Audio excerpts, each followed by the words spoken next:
Can you hear us? Doesn't look like it. No, he's not responding.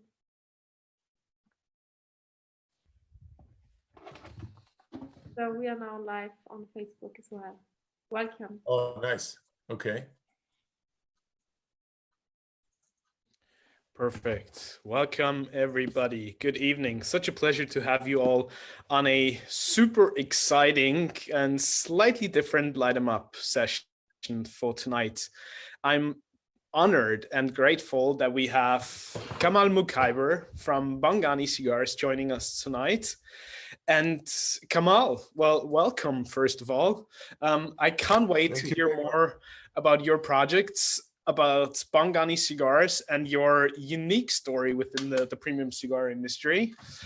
As always, I would like to welcome our guests here at the lounge. I want to say hello to all the people joining us through Facebook. We just went live shortly past 8.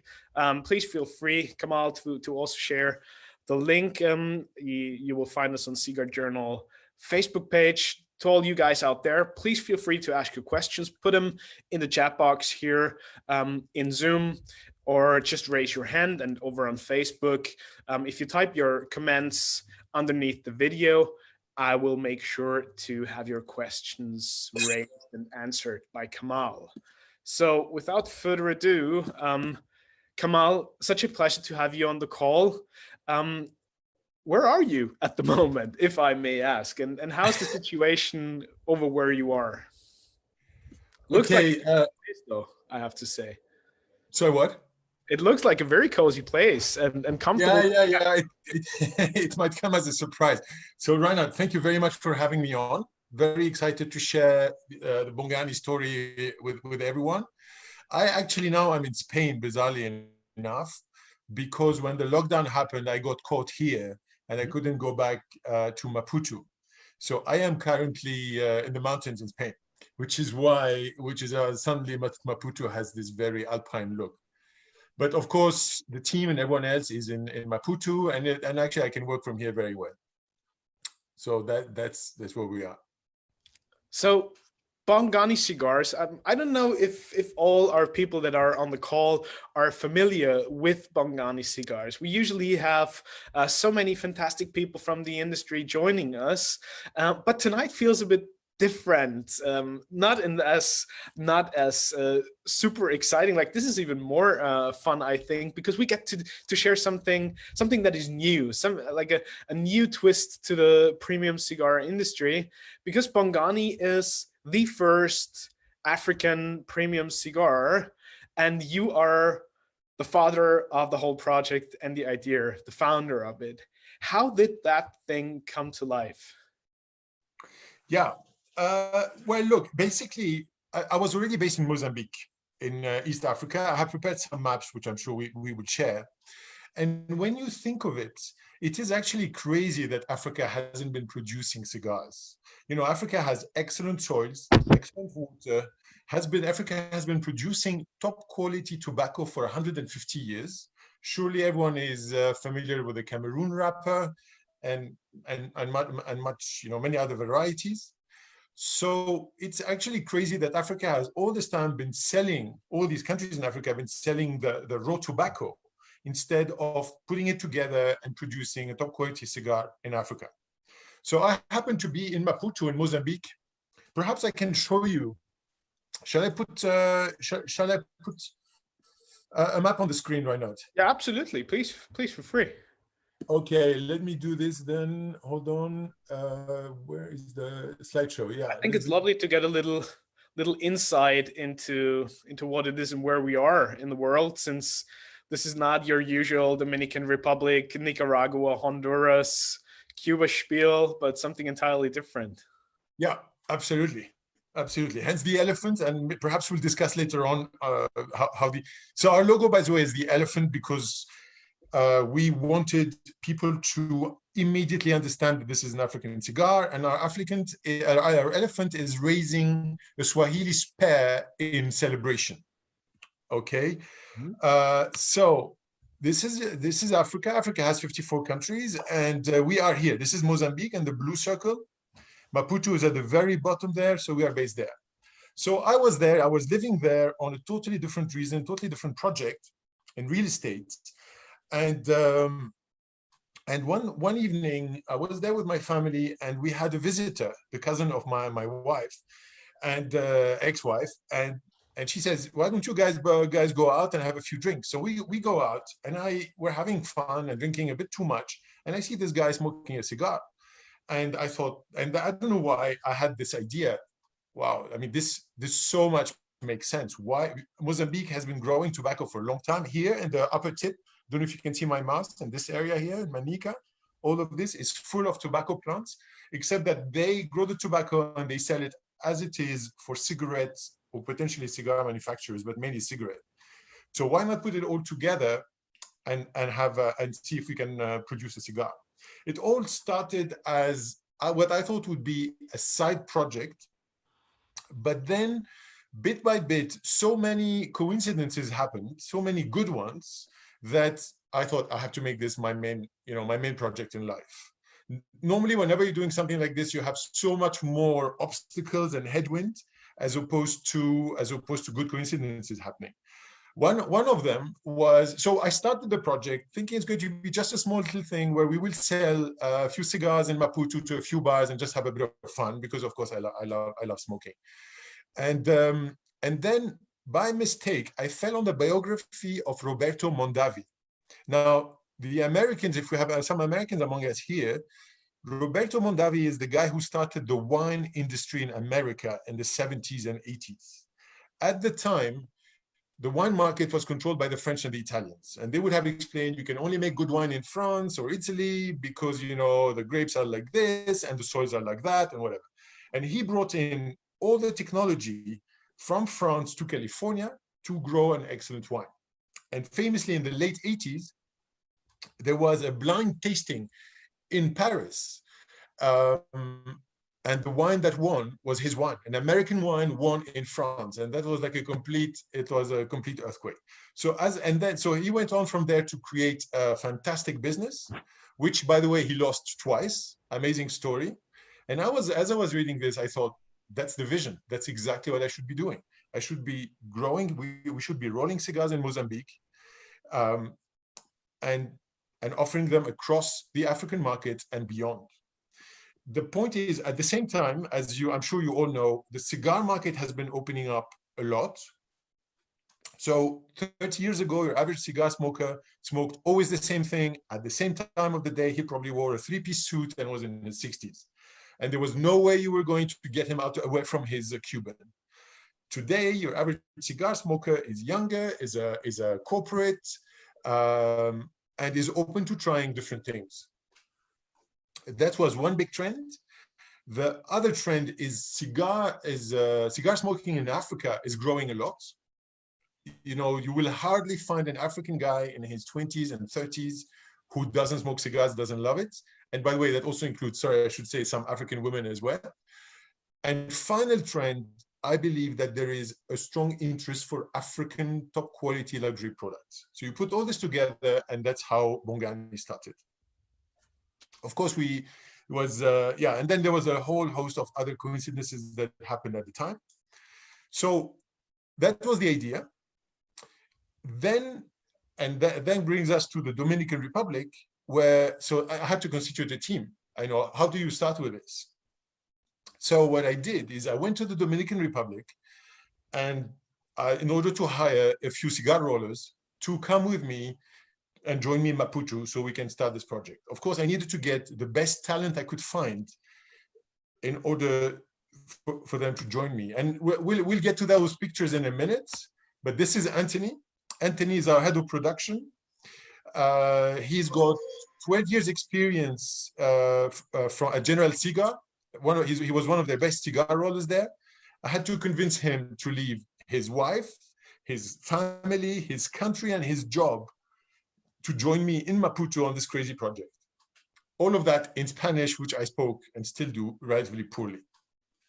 So Anthony joined me, and here we are, and that's how we launched Bongani. We start the first 3 cigar rollers that we hired were Sonia, Eugenia, and Salo, and they're still with us. Salo joined us a little bit later. This is Salome here on the left, on this one, on the left side of your screen. And Anthony trained them to the same level as they would in the Dominican Republic. I had budgeted about 6 months for us to be able to produce any commercially viable cigars, and we'll discuss the components in a minute. Actually, within 3 months, they were already producing their first cigars. And our focus has always been not so much on productivity. Obviously, they produce fewer cigars than the same cigar roller in the Dominican Republic, but our focus was always quality, quality, quality. We don't care, we just want quality. So that was, that's how we started.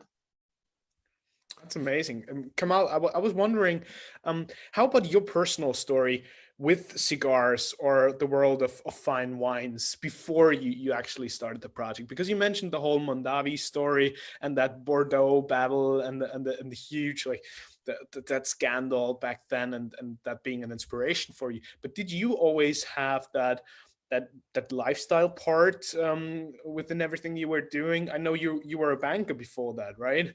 And a lot of people that we have on the show that work in the premium cigar industry, they have some like previous stories.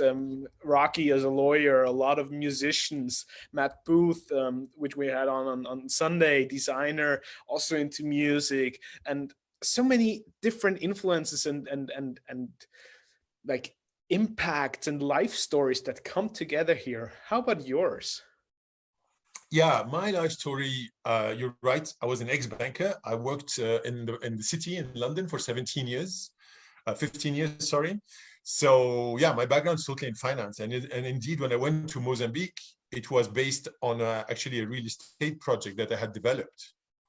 So, but before that, I always loved cigars. Obviously, whenever we closed a nice deal in London, we always went with my friends to smoke a few cigars, open a few bottles. So I was always very sensitive to quality products, to sensory experiences, to use your expression, Reinhard. And so I was very sensitive to that, and I knew that if we ever going to produce a cigar, it was going, either we'll do it well or we won't do it. And so that was the background. Prior to banking, I should add that I grew up in Lebanon. I'm Lebanese by birth. I grew up in, the 17 years of civil war in which I grew up. So that helped me a little bit in adjusting quickly to different environments, such as the ones in Africa. And would you say that your time in London was really what got you into the fine wines and the gourmet food and the cigars and all that? Or was it always sort of a natural thing to you to appreciate these fine things in life? No, definitely in London. When you were in a bank, if you were a banker in the 90s in London, I think you get spoiled very, very quickly because your bank is paying for everything. You get to invite your clients to the best places, the best restaurants in Paris and all of that. It was a complete bubble. So obviously the world has changed a lot since then, but at the time you didn't need to be a brain surgeon, just needed to be a good, hardworking guy to do well, but also to be exposed to all this world, which Absolutely. I loved. A lot of my clients were based in Paris because I speak French. And so I was forever in lovely restaurants in Paris. And that was very unique. I was very privileged, very lucky to be able to do that.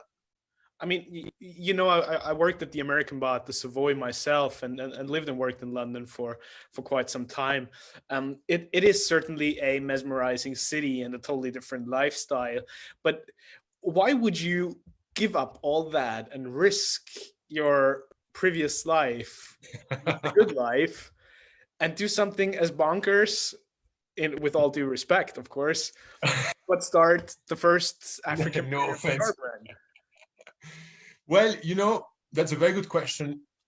Now I have a slightly better idea, but when we started, it was exactly the sort of question that creeps up in your head. Is like, am I a genius or am I an idiot here? Is this going to be the most fantastic, exciting thing in my life, or am I just being completely naive, to put it politely? So yeah, and then in some moments of doubt, you, of course, in any new venture like this, you're going to have a few of those doubts. But on the other hand, I have to tell you that every time we had a bit of a downer, we would get an email from a client, a happy client, and it makes your day. I mean, the first deal I did, the first transaction where we sold cigars. So I went to the big distributor in Johannesburg, the largest in South Africa, to convince them to partner with us and distribute our cigars in South Africa. And these guys, they have everything. They have Partagas, Rodo Monterrey, you name it, any Cuban, anything, they are the distributor. And when they took us on board and put in a nice order, I mean, I almost cried. I had never sold anything physical in my life. You know, I was the guy who always took a cut from everything. So, and you know, if you can contribute something that means something to your clients, who become friends, I think it's extremely rewarding. And now I love it. And I think it's a defining, fantastic project. I love it. Absolutely. Now, I can only imagine how hard it must have been to sort of build the whole infrastructure, to train the people, to have the right talent there, and to set everything up. Because, like, obviously, if you want to start your own cigar brand and you go down to the Dominican or to any of the well-established manufacturers, you already have the infrastructure, and you get your samples and you start with your brand right away. But building everything from scratch, that's a whole different animal. Yes, and absolutely. Yeah, you're right.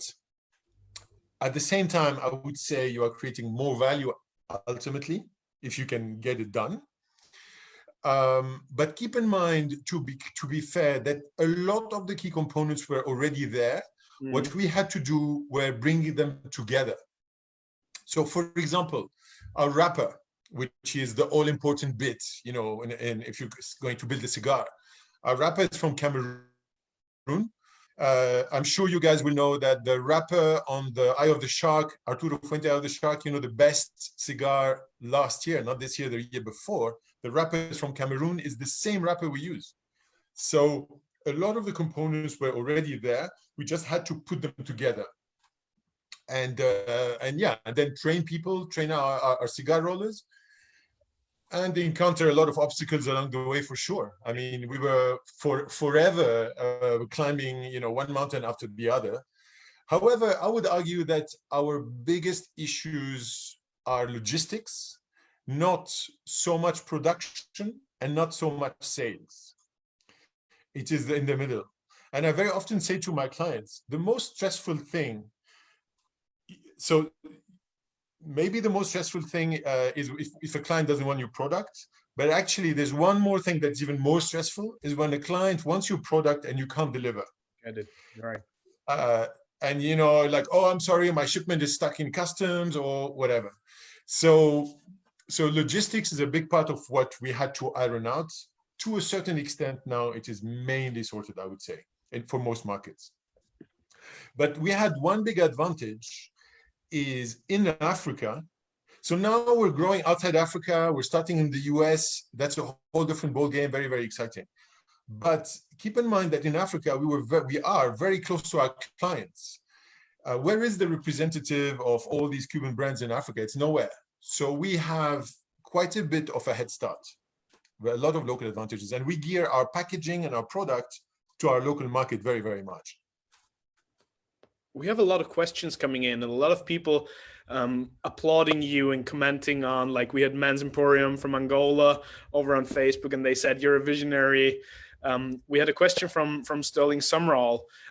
What's your thought process when blending? And yeah, maybe let's go into the nitty gritty of the tobacco side of your cigars a little, and you can probably describe a bit more. What's your approach on there?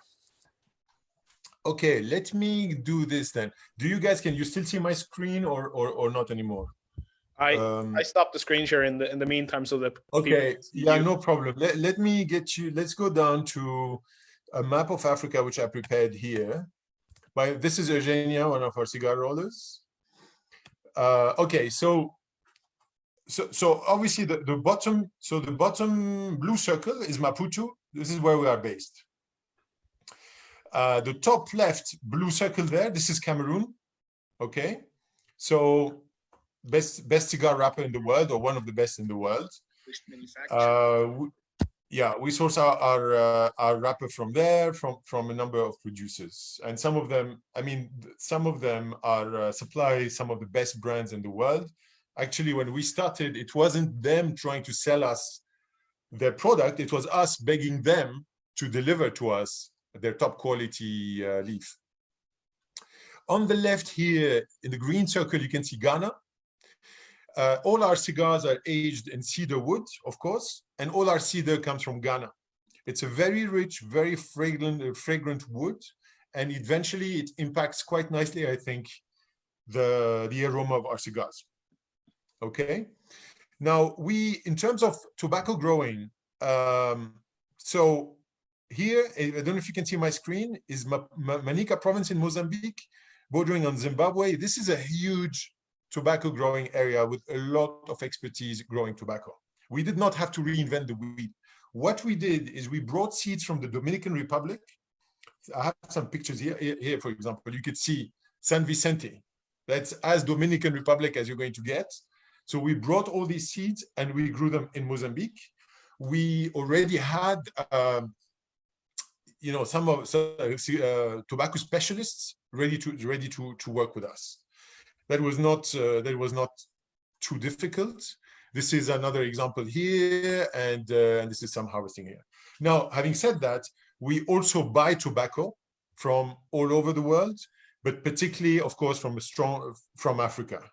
And we're always on the lookout for the best components we can find. And so we tried and tested different blends, different structures, different sizes until we got what we wanted to do. And our cigars are, in terms of burn and draw, I think we are 5-star. We're very, very, the internet, Facebook is full of pictures of our cigars burning really, really nicely and very elegantly. In terms of draw, we have a cigar that is not too hard to draw on because our clients tend to be, in general, very savvy smokers, but also people who don't want for example, a Cohiba. Sometimes it blows my lungs out because it's so hard to draw and it goes off 5 times and all of that. So ours is not very hard to draw. And in terms of strength, I would say it's a full-bodied, strong, slightly strong, but not super strong. Also because it's very adapted to our market. I would like to, because you mentioned that, I would like to bring in Andre from Gothenburg for a moment. And by the way, I would love to applaud Andre and thank him an awful lot, because he's been a tremendous support of the Light 'em Up initiative, and he was connecting us to a lot of his friends and people from the industry. And he's just such a gentleman of the support. And thank you very much, Andre. I wanted to bring you in with your question and your comment, because you were just talking about the nicotine experience that you had with tobaccos from Africa. Yeah, so thank you, Reinhold. I've tried tobacco from Zimbabwe and Ghana before. And for me and my boss, when we tried it, we felt it was very nicotine heavy. How would you say that your portfolio of cigars is in the strength profile? Is it to the heavier side, or is it more to the milder side? So did you say that it was nicotine heavy or not heavy? Nicotine heavy, yeah. Yeah. I think it's due to the fact that it's a lot of sun. These are very sunny climates. Now, was it a cigar, right? So in Zimbabwe, we tried only the tobacco, yeah. Sorry, what? We only tried the tobacco. At the time, we only had the tobacco from Zimbabwe, so we rolled it up as burritos and smoked it, and it was really heavy. Okay, yeah, there is actually a very good farmer in Zimbabwe who produces exclusively for a top German brand. So I've been trying to chase him to grow tobacco for us, and maybe I was thinking maybe that's where you got it from. We never had that issue. I mean, it's not an issue, by the way, but no, I wouldn't say that our cigars are top heavy on nicotine. We also had them tested in a lab in Paris, in France, because we had to do it anyway for legal reasons. and they're not. I don't think they're top heavy on nicotine. I think they're in your top maybe 60%, something like that. Yeah, okay. Nice to hear. Thank you very much. And we had another question from Leo. Hello, Kamal, and bonjour. I heard some cigars that are pretty rare to find in Europe. So, what is your opinion to get some of your cigars? Because to be honest with you, when I said to my parents, "Oh, I have a conference about the Bongani cigars," my dad said, "Wow, be curious and ask how you can get some cigars, because the cigar is pretty interesting, and I'm very curious to discover a new terroir of a new sort of cigars." Yeah, thank you. It's only recently that we have started going out of Africa. So what we are doing is we are setting up distribution points, distributors, because obviously, I mean, we can send to you a box or two from Mozambique to Europe. The issue is it's expensive. It's expensive in terms of transport costs. It's expensive. It gets held up at the border, that sort of thing. Yeah, so, especially in France, it's crazy. Yeah, actually, we have a couple of orders to France just sitting and waiting to be shipped, because now, of course, with the lockdown, we can't do it. And they're waiting. Yeah. They've already, so we have to ship them. What we are doing is, literally this week, we're in discussion with a distributor who's going to import into Ireland for us, and he will distribute for the whole of the EU. So, so that's for the EU. He will be, and then we can deliver easily to you in France or anywhere else. Other than that, we do ship on a pretty regular basis to Italy, to France, and so on. One very interesting thing is Mozambique is on the list of the 25 poorest countries in the world. That means that we can export our products into Europe tax-free. So, like for like, it is. I mean, we still have to pay excise duty, of course, on tobacco, but we don't have to pay customs duty. So that's a 20-30% of the price. And we're doing the same in North America as well, where we're setting up a distribution point where we ship in bulk and then they distribute.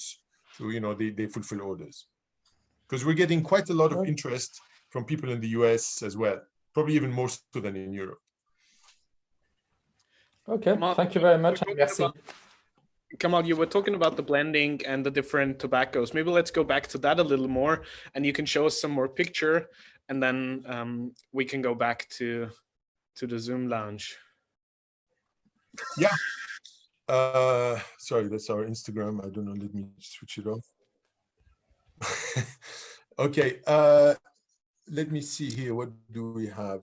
So okay. In terms of the blending, we use four different varieties on top of the binder and the wrapper. As I say, they tend to be Dominican varieties because we brought the seeds from the Dominican Republic, but of course it will vary. Whether they will taste different, of course, than from your typical Dominican. I think it's hard for me to tell too much because you've got to try it and decide for yourself. We've definitely had lovely feedback all over because the construction of the cigar is, I think, of the same quality as the top cigars in the market. And in terms of strength and aroma and so on, we have been told it can be a bit spicy, but honestly, you've got to try it. I don't dwell too much on notes and so on, simply because there has been quite a few reviews done, and I think it's better to let everyone decide for themselves. Sure. Did you try different tobacco varieties and different seeds and see whatever works best in Mozambique? Yes. And then you ultimately decided to go with the ones that you have right now? Yes. If you're familiar with varieties, we use Piloto Cubano, we have Criollo, 98, and San Vicente, and so on. Right. In terms of so this is some of the cigars we have, by the way. In terms of the sizes, this is the Robusto here. This is a pretty big cigar. This is so Robusto being gauge 50. This is a gauge 58, 14.5 centimeters long. That's a pretty big cigar.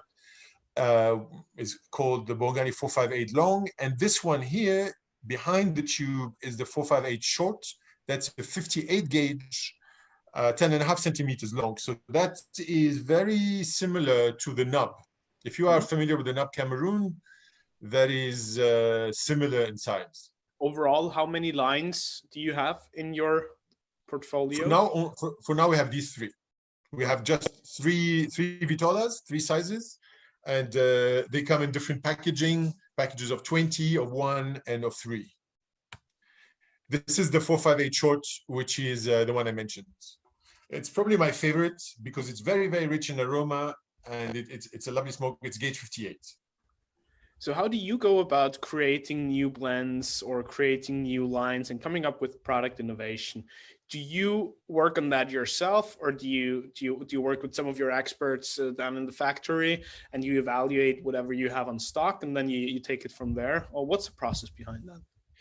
Yeah, there is actually a pretty nice group of very, very knowledgeable, good smokers in Maputo who import a lot of their you name it, any top cigar, they will have, they might have it. So what we do, we try some blends and then we work with them and us, of course. So I try it, Anthony tries it, and then we share it with those clients of ours, and very often on a blind basis. So we might throw in a Partagas in there, or just to put them off track, we will throw in a nub and then have our own and give them on a blind basis, and then get feedback like that. So it is a common effort that you take on that, right?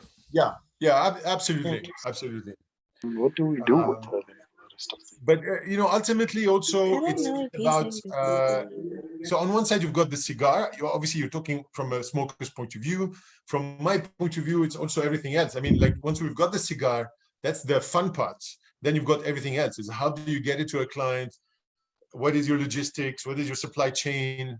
And all that bit, the taxes, all of that. So that's a whole other story. So obviously you spoke about all these challenges and issues that you were facing, but just in terms of the cigars and the way they behave in their natural environment, since you're dealing with a different atmosphere than being in Cuba and the Dominican Republic, Honduras, Nicaragua. How do you feel like the tobacco and the cigars behaving once you've rolled them, when you let them rest and age them before you ship them? Does it feel differently? Mozambique is a fairly humid place.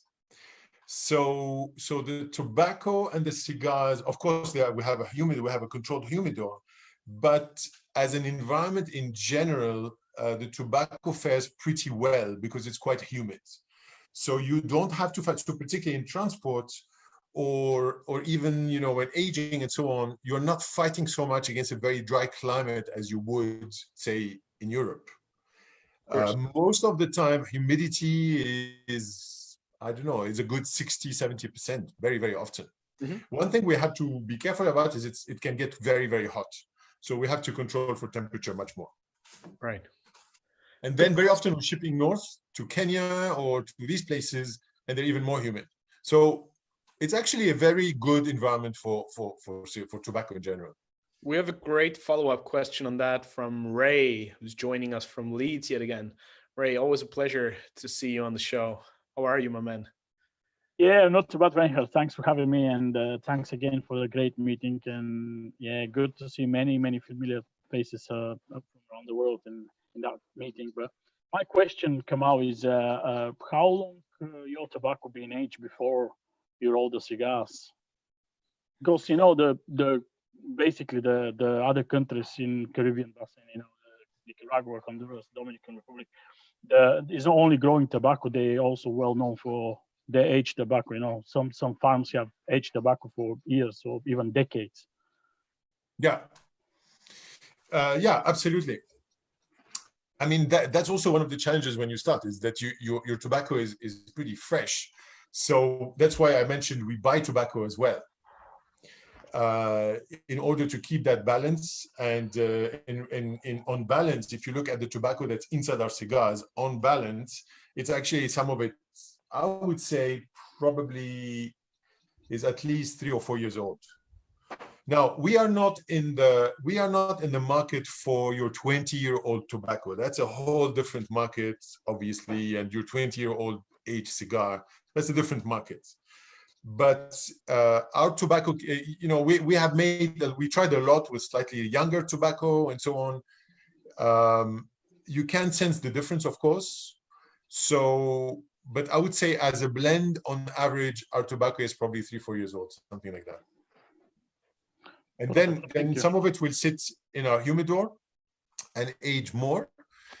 And then, like every cigar company, you have to balance sales with aging, just like in everywhere. Do I want to age everything and sell them next year, or do I need to sell them today? And so you have to have that balance. Thank you. So do you now work on keeping and holding back some stock in order to mature it much longer, be it in tobacco, like after the fermentation, of course, keep it in the packs, or also cigars, obviously, once they're rolled? Absolutely, and that's very much our targets. I mean, we have clients who have sat on our cigars for 6 months or a year, and they come back and tell us how they love them and how they have matured very well and how they have become richer and so on.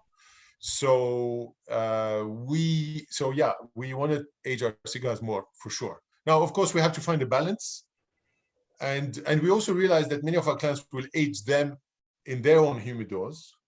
So it's all about finding that balance. But our target, certainly for this year, is to produce way more than we sell and let them sit there. Mm-hmm.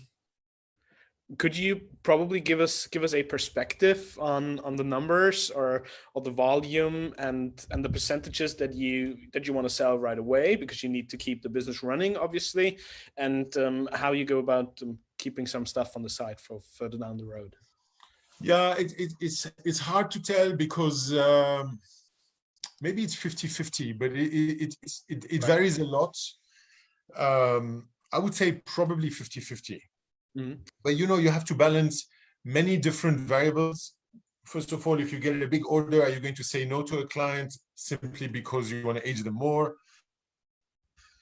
So what we don't do that, but then we are begging them to sit on them for a while, and and all of that. And we will tell them, look, we promise me you keep, etc. So you have to balance all these things. I would say now we're going to 50-50, something like this. Mm-hmm. And we will have to see how things go, because we are starting in the US soon meaning hopefully from next month. So we expect the demand to be strong. We're getting a lot of already orders and inquiries on the internet, so we have to balance all of these things. But we're always looking long term. We're never after the short term trick. We always say we do it one cigar at a time, one client at a time. For me, this is like an interesting analogy to the spirits world, right? When you think about a new whiskey distillery, a new craft spirits manufacturer coming up, and obviously when you want to sell your whiskey, you need at least, depending on where you are, but at least 3 years, like in Scotland, for example, for your single malt. A lot of them then came out with a gin in order to keep the cash flow coming in. Did you ever have like a similar thought process on doing like a little project up front in order to keep the business running until you can go into the full show and the big orchestra? We didn't formalize it exactly like that, but yes, increasingly we are going to try and reserve a part that is just sits there and is aged and has a date tag on it before it can go out. So we want to get there, but of course that only comes with time as you build stock. Also, our clients are not too bothered, I would say, at this point. Mm-hmm. This has not been, like the biggest issue. This is a bit of a rich man's problem, and that's maybe for us starting from second part of this year. Yeah. Another question regarding the tobacco we had from Sterling over on Facebook. Are you going to experiment with any hybrid tobaccos? I don't think so. At this point in time, what we are experimenting with is different, what the French call terroir, different soils. So we are in talks with a farmer in Zambia and in Nigeria. And Nigeria is done. We are going to start, and Zambia potentially as well. We feel that gives more richness and variety and depth than it's too risky for us to try different varieties, too complicated. And it will take years and years and years. It's wonderful that you bring up that word terroir. And I was just thinking like terroir on a bigger level, because obviously terroir can mean different things to different people. But when you compare your classical cigar origins and the well-established cigar producing countries, and then you think of Mozambique, where would you say is the individual terroir and the unique approach that you can bring to the table with Mozambique and with Bongani? Yeah, by the way, for those who don't speak French, terroir is, this big thing that the French do about the fact of where the grapes are grown, this immaterial mixture of soil, sun, and water and know-how. So, as I was saying, Mozambique has been growing tobacco for a long, long time, probably as long as Cuba. The only thing is it's been cheaper tobacco for export and for cigarettes as opposed to cigars. So the soils are very, very rich. The quality is absolutely there. There's one main season. It's not 2 seasons. In Nigeria, it would be 2 seasons. And then I think it's going to be a good question as to how different it is and what people will enjoy. I'm not sure. We will have to see. But I think people love the idea that you're smoking Africa. You are smoking a different terroir, a different story, a different identity. But how do you feel personally about Mozambique? I mean, for me, terroir is also like the people. It's the lifestyle. It's the energy. It's the buzz, the whole excitement, and just the way these people live. Like if you compare some more traditional or more classic European countries with Central America, with South America, obviously it's a totally different energy level. It's a totally different like the happiness on people's faces, and it just feels so differently. And I was wondering, how would that factor in with Mozambique? Oh, interesting. So I don't know how much that factors into the cigars themselves, but what I can tell you is Mozambique, from that energy level, is an absolutely lovely, lovely place. The people are extremely nice. I mean, I was mentioning Anthony when he arrived. He within a few weeks he was completely at home. He loved it. I've got here some. Let me show you some pictures. Can I just take the screen again, Reinhard? Of course. Let me. I just got here. By the way, this is we can maybe discuss this at the end. This is a gold holder. This is a gold holder made in France, actually. But what I want to show you, let me see if I can get it up here. Yeah. So, okay, so this is Mozambique for you. 3,000 kilometers of the most stunning beaches in the world. And the loveliest people, and it's very simple and very, very beautiful. So, if I go back to the map here, you can see the coast here. This picture was taken somewhere here. And it goes all the way up like that. This, by the way, was in Kenya, but that's again will give you a flavor of the place. I was spending a weekend, with some friends, and here you have a giraffe who came over to say hi. So it's a lovely, different, lovely atmosphere. Anyone can guess where this is? This is Johannesburg. Santon in Johannesburg. This is also to challenge a little bit the image you might have of Africa. If you are from my generation, you grew up thinking Africa as a place of civil war and famine and drama. And I would really say, let's completely reboot that picture and start again, because it has changed massively. Anyone can guess where this is from? Kamal, This we is should probably do like a little raffle for the people and send out some Bongani goodies. yeah, well, we should do that. Let's do that at the end. So this is Maputo. This is Mozambique. And this is the bridge that goes from Maputo to Ketembe, to the other side of the bay. And if you look very carefully here, where my mouse is, somewhere behind there, is Bongani.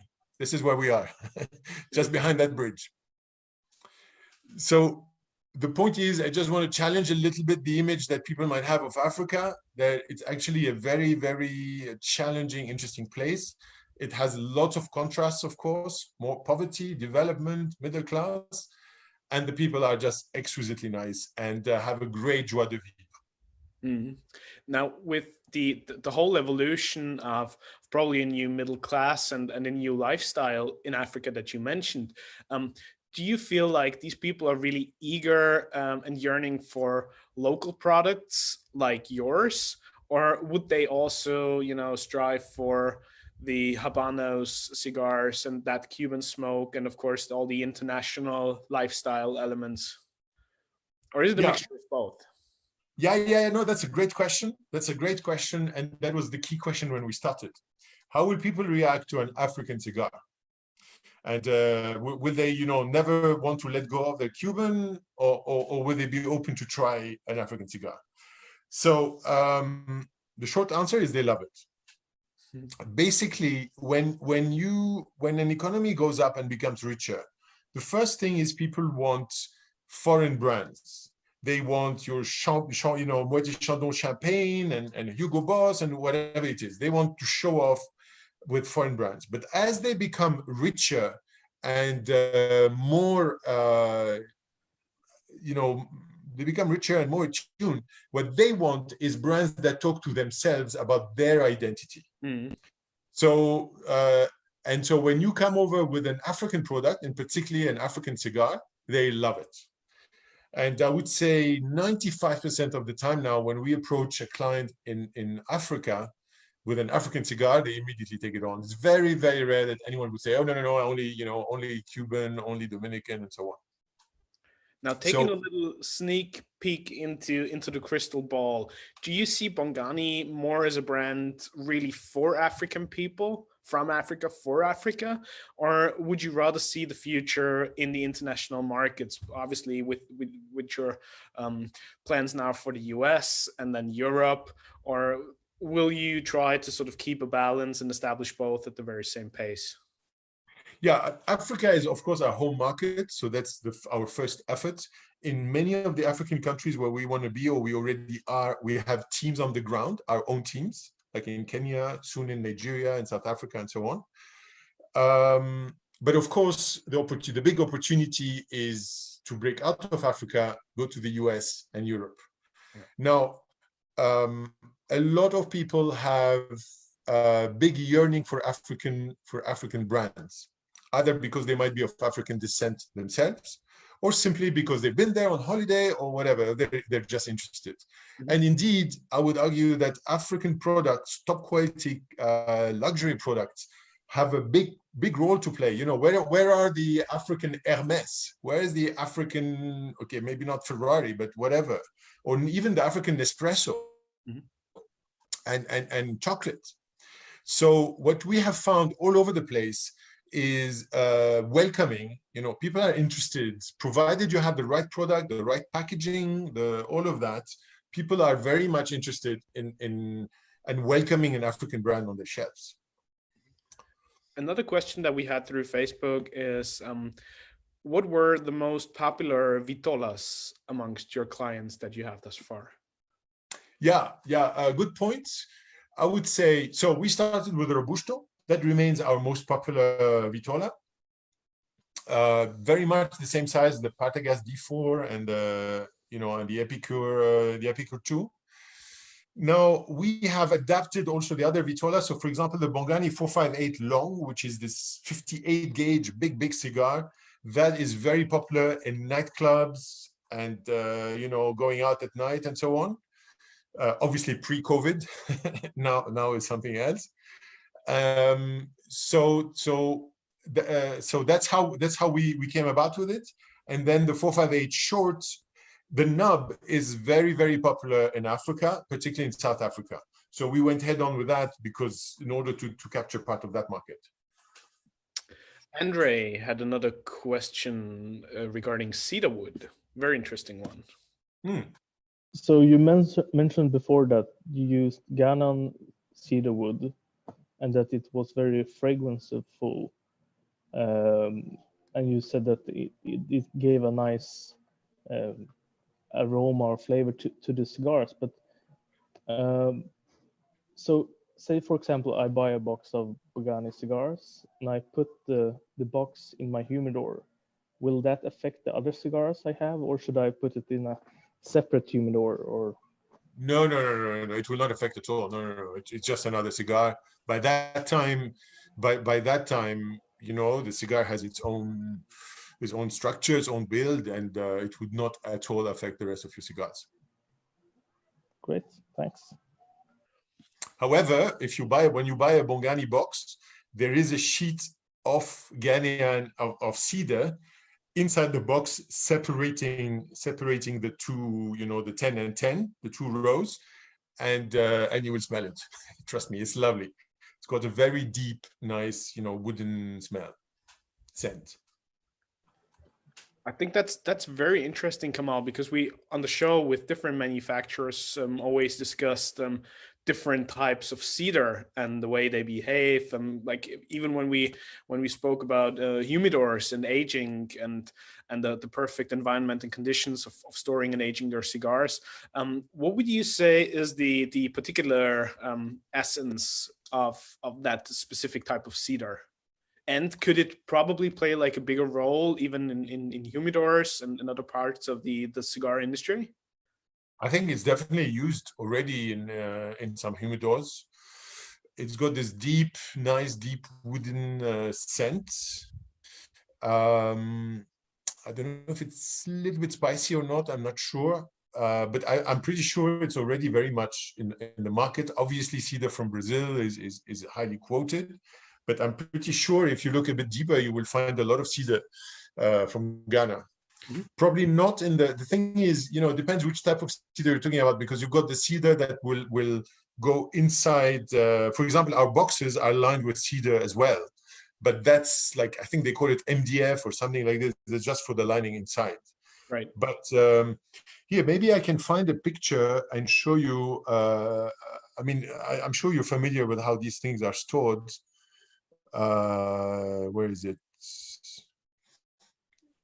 Yeah. Anyway, if I find it, I'll put it up. Of those again. I mean, it's a very typical way of just storing and aging the cigars. Yeah. In the meantime, we had another question regarding the strength. Where do you see consumer preferences in Mozambique or in other African countries when it comes to the strength of cigars? Yeah, these markets are probably made more of semi-casual smokers as opposed to very heavy smokers. Mm-hmm. I mean, in general, of course, you will have the small minority of connoisseurs, but I would say in majority, you're talking about people who smoke once a week, twice a week, not every day. Yeah. And so the market there wants a cigar that is not too strong, and that has a draw that is not, again, too difficult. But doesn't mean that it's going to be some cheaper stuff. Not at all. It's a very discerning market. In South Africa, every single brand is there. Everyone, including Arturo Fuente, they have a representative there. So the market can be quite discerning. Mm-hmm. But and by the way, the average age is also a bit younger. Probably, I would argue, younger than, say, the average age in Europe. Great follow-up question on that from Anthony. Yes, hello, Kamal. You just mentioned your big vitolas were very popular in nightclubs in Africa. So what's the regulation with smoking in Africa, most countries? Is it very liberal, or does it start to get strict like in Europe? Well, every African country has a tobacco law. Very often it is copy-pasted exactly as it is, literally copy-pasted from European law, but typically maybe the law as it was maybe 10 years, 15 years in Europe. So what that means is it's not as extreme as you know, as we see, say, in Australia or places like this. So in reality, what does it mean? It means that, for example, in restaurants, you cannot smoke indoors, but you can smoke on the terrace. Whereas I think in Europe, in some places now, they want to forbid on the terrace as well. In nightclubs, provided they have a proper license, you can smoke inside nightclubs. Advertising is not allowed, and sponsorship is not allowed. But other than that, you can pretty much do it as you want. The other thing is you can have visible stock. Again, I think in some countries now, you can't have visible stock.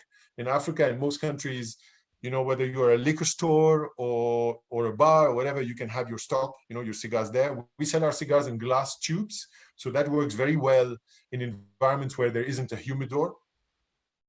And by the way, increasingly, especially with these days, people don't want the good old way of doing it, where you have a humidor, you know, someone comes with a big humidor and then everyone touches every single cigar and half of them get damaged. So, you know, they come in glass tubes. So the short answer is you have good active tobacco laws, but they're not extreme, they're not completely crazy. And you have to have health warnings, of course, on your products. Thank you.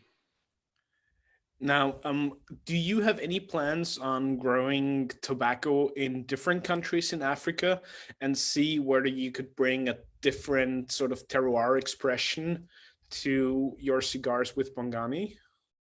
Yeah, would like that very much. It does get a bit like the issue is you have to also manage complexity, because if you have, you know, 5 different varieties from 5 different countries at 5 different seasons, and what you're trying to do is build a unique cigar, it doesn't help you. So you know, you have to have consistency. There's no point in getting 5 countries and then you get some great tobacco from one place, but it doesn't fit in your cigar because you're not going to change the build of the cigar. So that's why we're focusing now on very specific areas, which are Mozambique, Nigeria. Nigeria has, you know, we're going to grow actually on the site that's just next to BAT. And not that it's a sign of quality, by the way, but just happens to be there. And potentially in Zambia. Zambia is in the center of you know, Southern Africa. And it's a massive country. It's also one of the most developed. And it has a long, long history in tobacco and in agriculture in general. It's almost like the Ukraine of Africa. Damon also sent us a question, and well, you spoke about this a little bit, of course, and the Mozambique characteristic being unique. But what would you say, just from your personal point of view, is the #1 defining characteristic of Bongani, separating it as a brand from all the other ones that are out there on the market? Yeah, one thing I want to add, I don't know if everyone realizes that or not. Mozambique is probably the most Latin country in Africa. The language spoken is Portuguese, and it has been occupied by the Portuguese for 500 years until they got their independence 30, 40 years ago.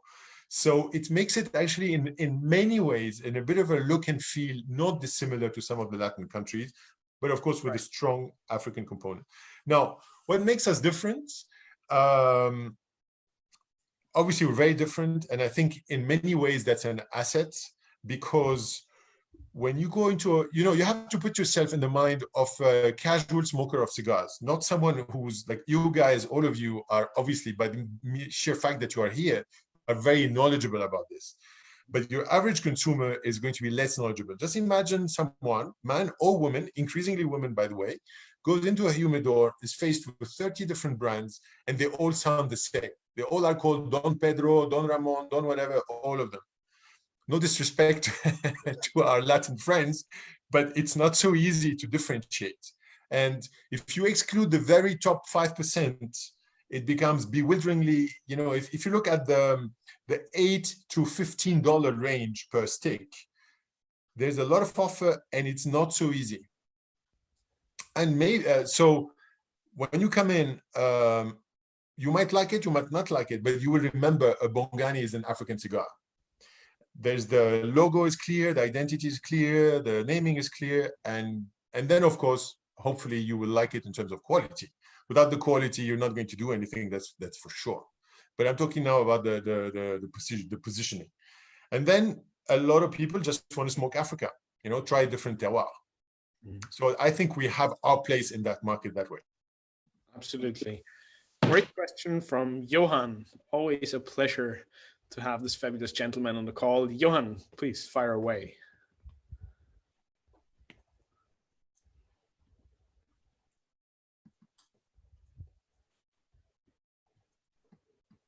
So, hello.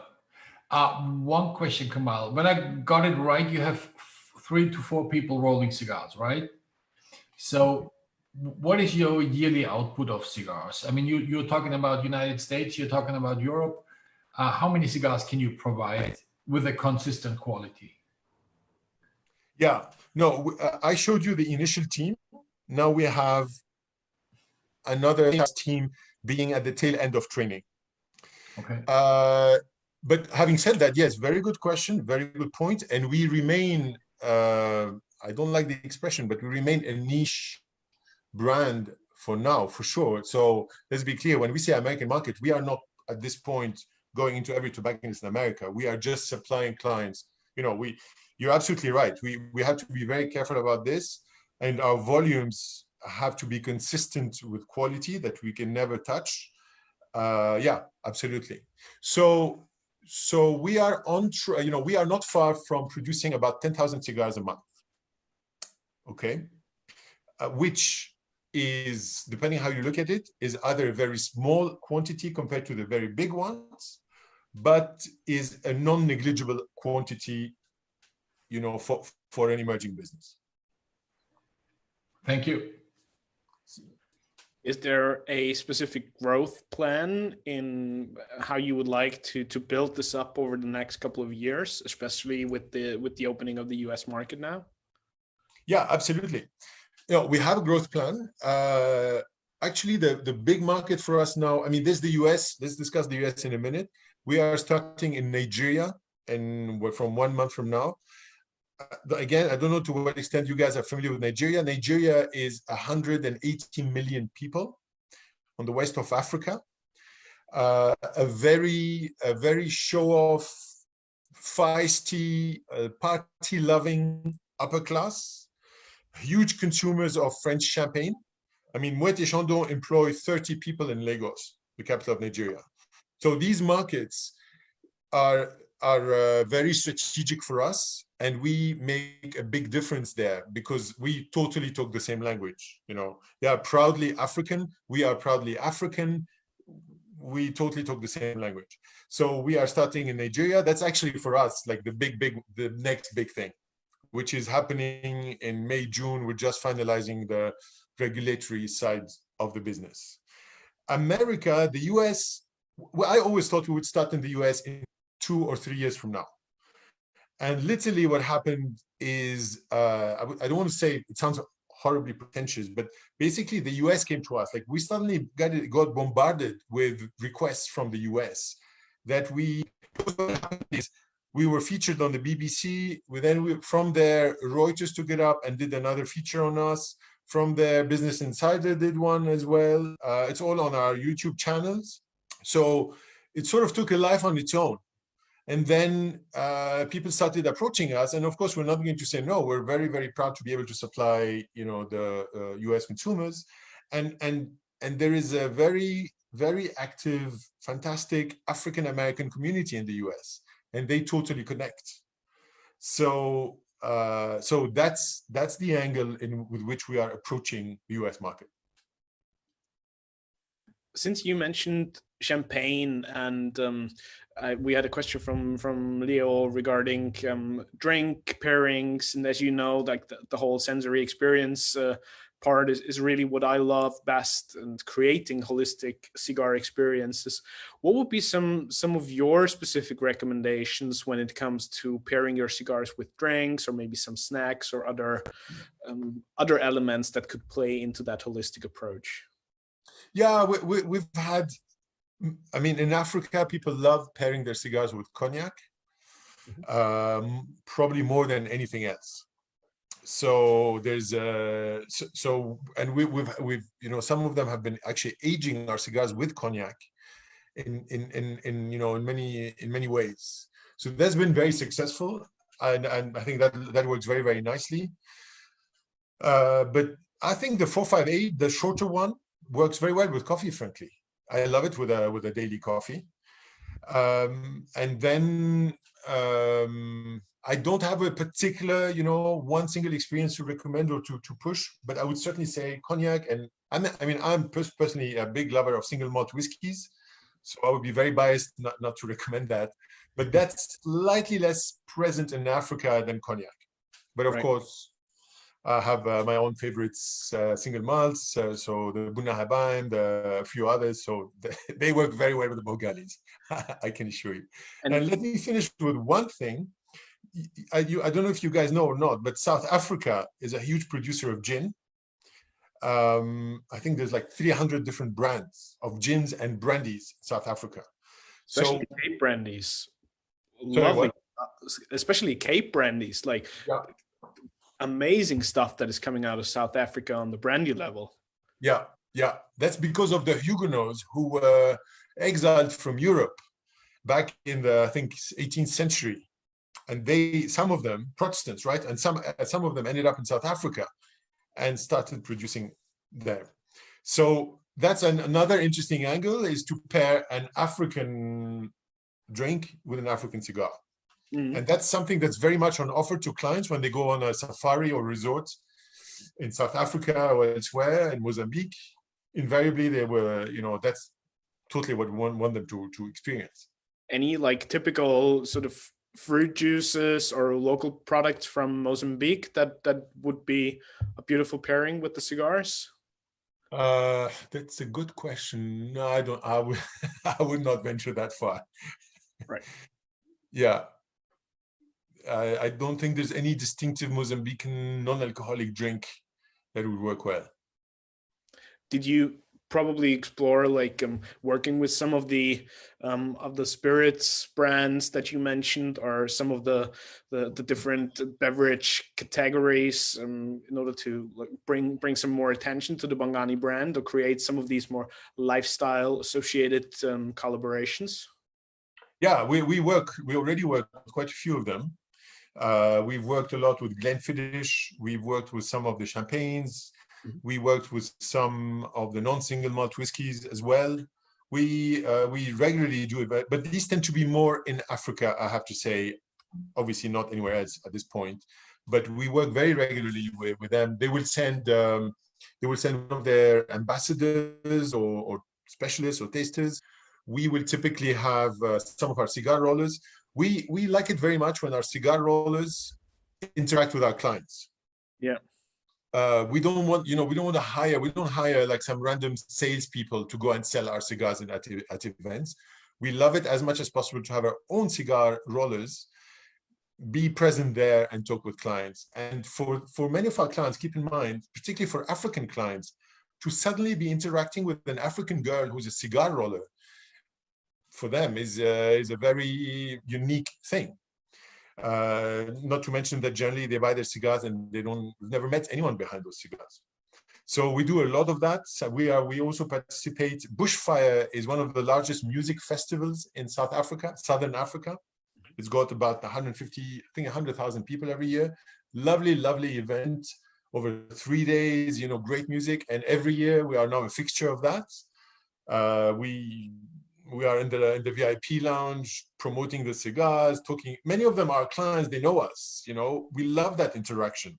And I've been there a number of times, of course, with our cigar rollers. And that's because, being an ex-banker, rule number one when you're a banker is know your clients. Now, obviously, I can't know each and every one of my clients, but I try as much as possible to know them. Speaking of that background of yours yet again, and with your banking experience, your connections in London, obviously, did you ever feel like any issues with people not taking you seriously or being sort of suspicious? You know, there's this guy from London now, a well accomplished banker, and now he comes up with this idea of doing an African cigar, right? But did you ever feel like you had a chip on your shoulder because you were not the fifth generation in the tobacco industry? Speaking of some Cuban heritage and origin. Yeah. Like Arturo Fuente, who was not allowed to go and play outside before he had rolled 50 cigars a day. Yeah, no. I mean, well, people were kind enough or polite enough not to mention it for me to feel insecure. But I come to it from a very different angle. And the cigar world, it's very interesting that you mentioned that. So look at the cigar world. This is an industry where half the world production is produced by civil servants, by employees of the state, where it is illegal for you to go and roll a cigar there if you're not employed by the state. It's a state commodity. So that's half of your world production gone. And the other half is produced very often by family-owned businesses that are sitting on a small island, very, very far from their clients. Of course, they've been doing it for 150 years and they know what they're doing, fair enough. But they are very far from their customers. Now, they will have offices in Europe and so on, but in Africa, it's a different world. You know, we are very, very close to our clients. We train them, we visit them, you know, they know who we are. So that gives us a big advantage. Now, of course, in the more mature markets, we have a different story to tell, and we have a unique story.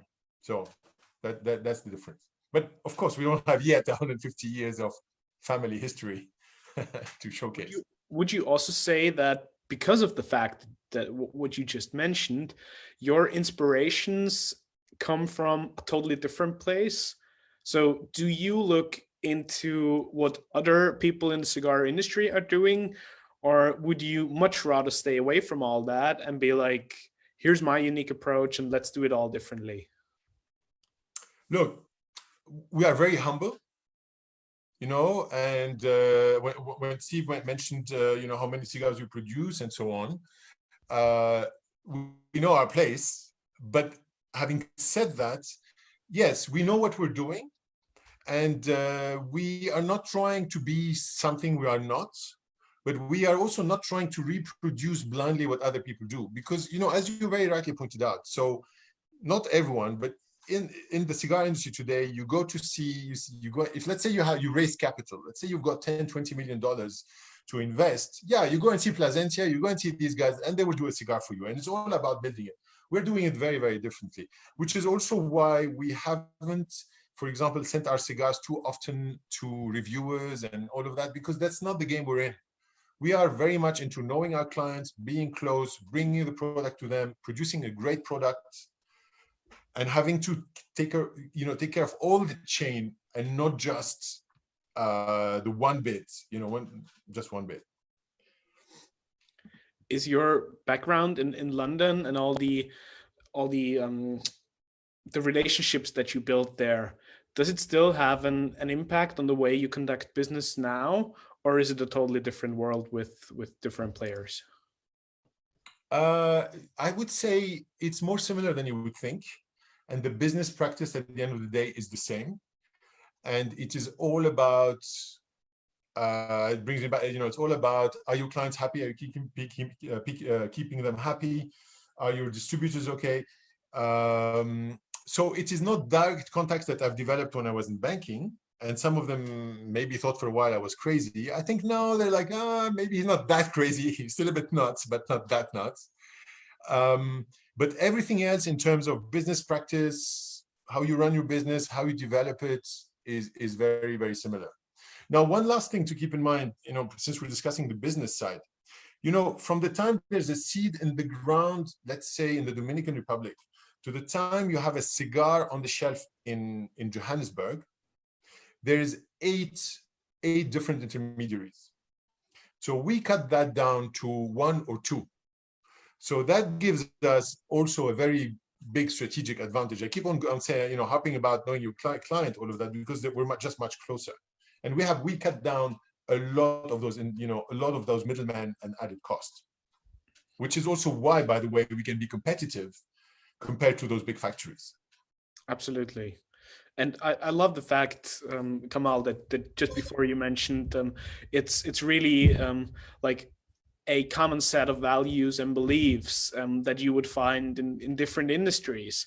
And I think this is true for so many of us, and no matter which industry we're ultimately in, somehow it comes down to the same core values and the same qualities that you need to have professionally and personally in order to succeed with your endeavors, right? And I find it so inspiring and fantastic to see so many different people in the cigar industry coming from all sorts of backgrounds.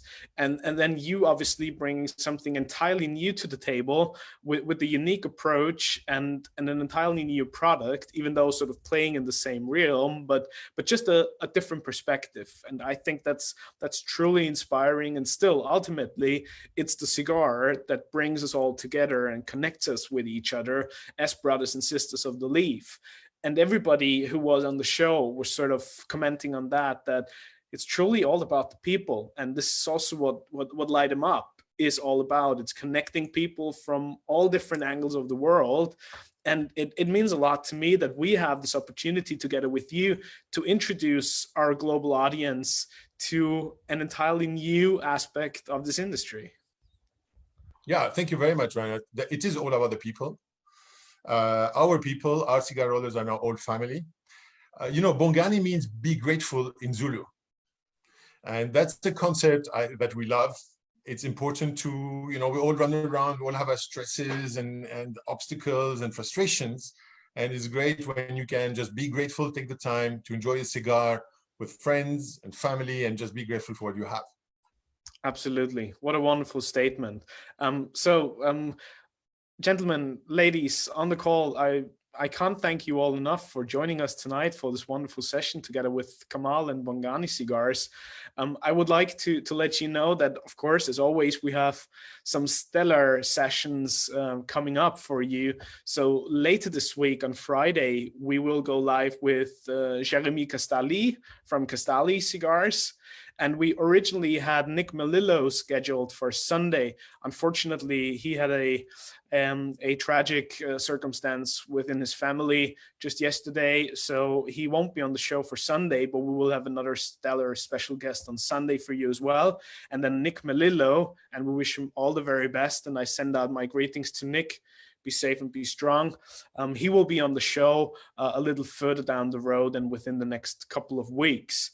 If you have any more questions, please put them in the chat box. Send us a comment over on Facebook or send me a direct message.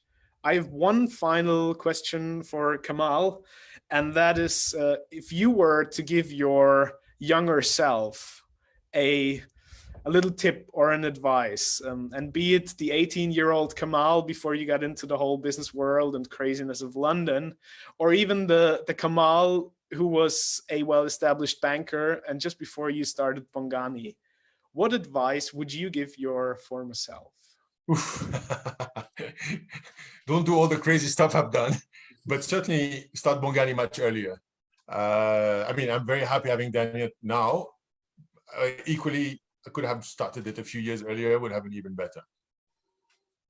Yeah, there's a whole other chapter of stuff perhaps could have been avoided in the meantime, but that's how you learn. Absolutely. And despite all the challenges that you described and that craziness of starting like this whole thing of the first African premium hand-rolled cigar, it's wonderful to hear that you're so passionate about it and that you would certainly do it all over again if you were to start. we wish you nothing but the very best for everything that's to come with Bongani Cigars, for you personally and professionally. And I can't wait to enjoy my first Bongani cigar and give them a try. And I'm pretty sure that all the people who are joining us tonight over here at the lounge, and we had a couple thousand people watching us over on Facebook. So I'm really glad that you all joined us. Thank you. You're certainly all looking forward to enjoying your Bongani cigars. So all the very best for that, Kamal. And thank you so much for being on the show tonight with us. Renan, thank you very much for having me. That's been lovely. Thank you. An absolute pleasure. All the very best to you. Take care, and we'll see you all on Friday. Thank you. Merci. Merci.